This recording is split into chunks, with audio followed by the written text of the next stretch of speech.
Hey YouTube, this is Nova Piper here. Thought I'd do a tobacco review today. I wasn't planning on it. Um, Smoking my Eric Stockaby, 4th generation. Great pipe. It's got a huge bowl on it. It's good for a longer smoke. This is a 1931. I think I showed it the other day, called it a 34. It's a third 1931. Great pipe, really good. Once it got broke in, it's different. It's the different size bowls are, you gotta kind of smoke them a little differently. Um, anyway, yeah, so I thought I'd do a tobacco review today. One of my favorite tobaccos.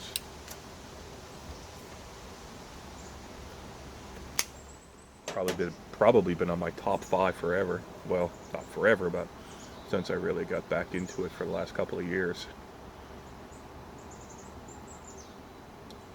25, 30 years ago, you couldn't get this stuff. I was just buying crappy shit and gave up on the pipe. Today, Sam Gawith Balkan Flake, deliciously cool. Fine Virginias and Latakia from the host of Samuel Gawith and Company, Kendal, England. So, the label says it all. They don't really have too much of a description. Doesn't really mean much unless you really try it. The uh, the the Sam Gawith Company, they all their flakes that I've had are different than everybody else's flake. They're thicker, real thick. They're not cut as thin. They're bigger. They're more kind of rough. You buy like golden slice. They're usually all pretty much the same. They all come out looking pretty good, and a lot of some of those Mac Baron flakes the same way. But this tin I got this time, it was a little half a flake, a diagonal cut flake, but they're really thick and they are wet, soaking wet. You really got to dry this out. But I found that the size of the flakes was kind of a challenge in order to learn how to break it up and smoke it right. It's a little different than other flakes. When we first get into flakes, it's a little tricky when you're not used to them.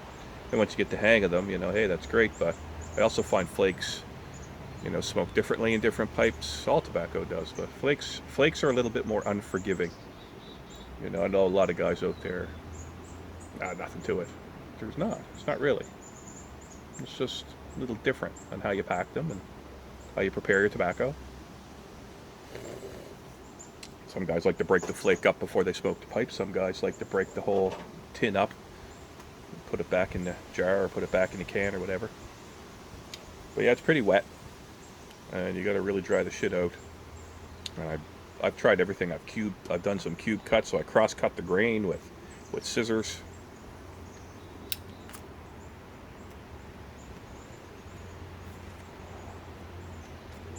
I found the best way with this stuff is just pull it apart, pull the strands apart really loosely. Get in there with them big chunks and break them up with your fingers. Pretty oily tobacco. This is just a little wetter than I like it, but I like my tobacco more on the dry side than anything. I don't like it clumping together, but this is just barely clumping together. It just falls apart. It could be just the oils, but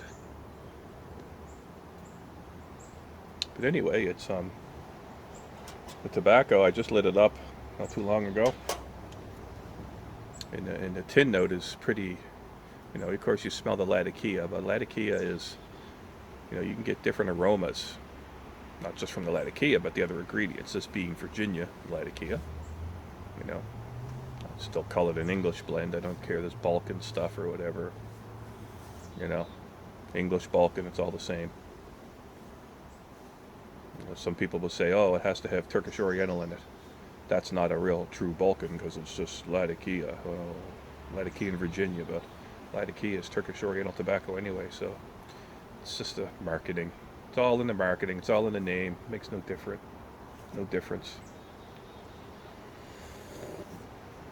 Branding. But The smell from the tin is, when it first hits you, besides the latakia, you're going to get that smokiness. It's more of a musty, smoky smell. It's kind of like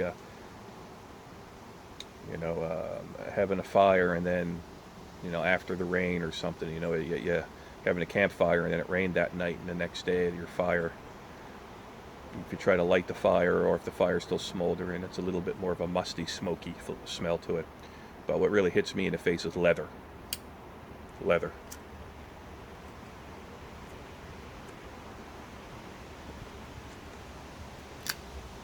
Now,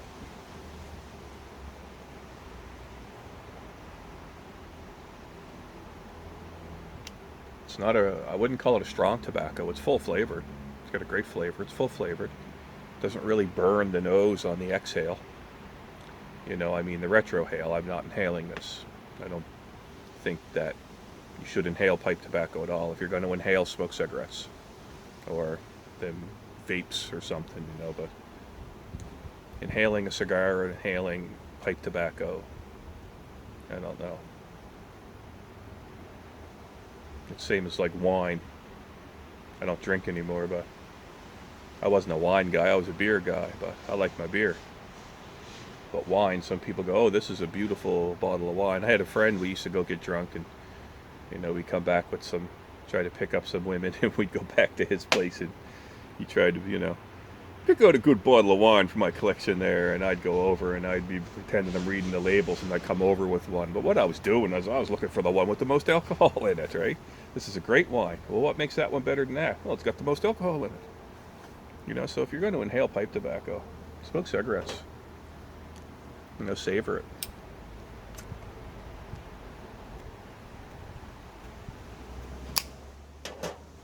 But right at the beginning, it's very creamy. It coats your mouth. It's leathery. It's a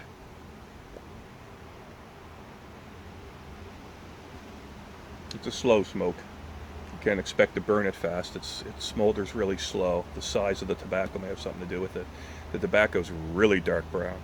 Lots of thick layers of leaf in there. You can see the little circles, which must be stems or the way the leaf goes crossways sometimes, but very beautiful flakes.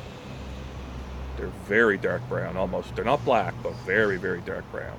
This tin I got seemed to be a bit more lighter in color. Maybe it had a bit more Virginia in it, but I was a little concerned when I saw it, but it tastes same. Very, no topping, no casing, straight tobacco. And it's from that Lakeland district, as they call it. It's very similar to the Gawith and Hogarth line of tobacco. But this is definitely very, very leathery, very smooth and creamy. It doesn't punch a real hit in nicotine, but it's very, like I say, it's got a very strong taste to it, but it's not a strong tobacco. It's a mild in strength, but very full. I find it full flavored. A lot of people say that there's really not much to this, but I find there's a lot in there. I wouldn't call this, a one-trick pony at all. Maybe the way the tobacco's so thick, different parts of the bowl, you're burning different amounts of different mixtures of tobacco, so you get a different taste as you go through. But yeah, it really reminds me of the Gawith and Hogarth Balkan mixture, which is a loose cut. But this stuff is pretty good. It's comparable but different. This is a lot more smoother, a lot more creamier, a lot more leathery. But of course, when you first light it, they're great. Having a hard time keeping it going.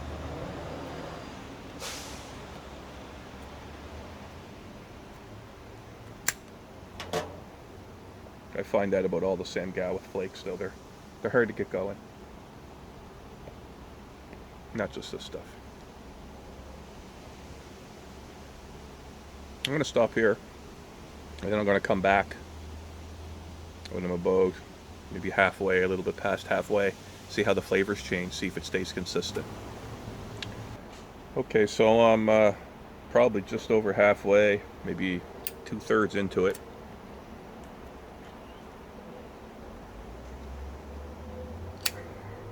The taste has changed.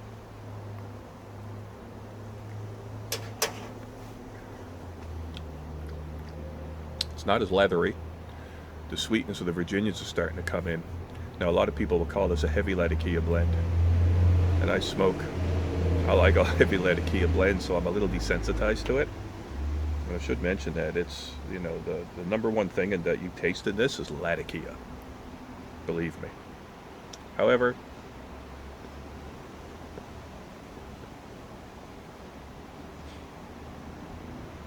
you can definitely taste more of the sweetness from the Virginias. The Latakia, the smokiness from the Latakia doesn't stand out. It's not as leathery. Now, I wouldn't really call this soapy like the Gawith and Hogarth is. I called it soapy old lady perfume. It's the only words I can think of to describe it. This isn't like that. It is, but it isn't. It's hard to explain. It's in between. Leather. It's just maybe a hint of that lakeland flavor. You gotta try it, you know. It's hard to describe it.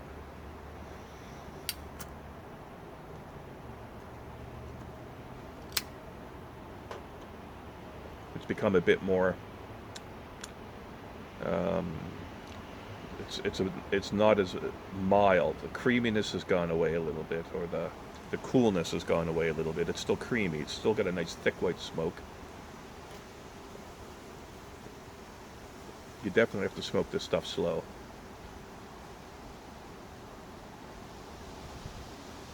I think it was probably over half an hour in between beginning and end of this video, but the Virginia's definitely coming through. It has become a bit more stronger on the exhale, or the retrohale. It's a bit more stronger. It's kind of like a medium bodied now, but it's still full flavored. The flavors have changed, so consistently it doesn't taste the same as it did when I first lit it. Not necessarily that it's not pleasant, but it has changed. That's what I mean. This is a complex tobacco. I like my tobaccos to be, I say complex, you know, some people would disagree with me, and, you know, it's everybody's opinion. Will I be able to smoke this to the bottom? Probably not. It's just the texture of the tobacco. I should have spent more care and time preparing it.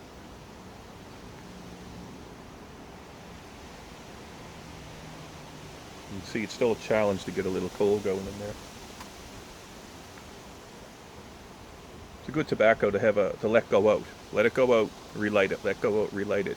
Now, I did have to break some of the ash off the top.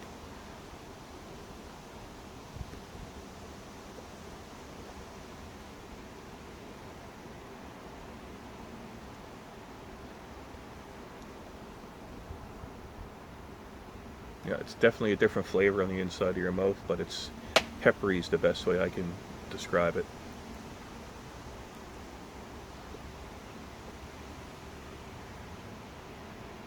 I wouldn't call it a bad thing, but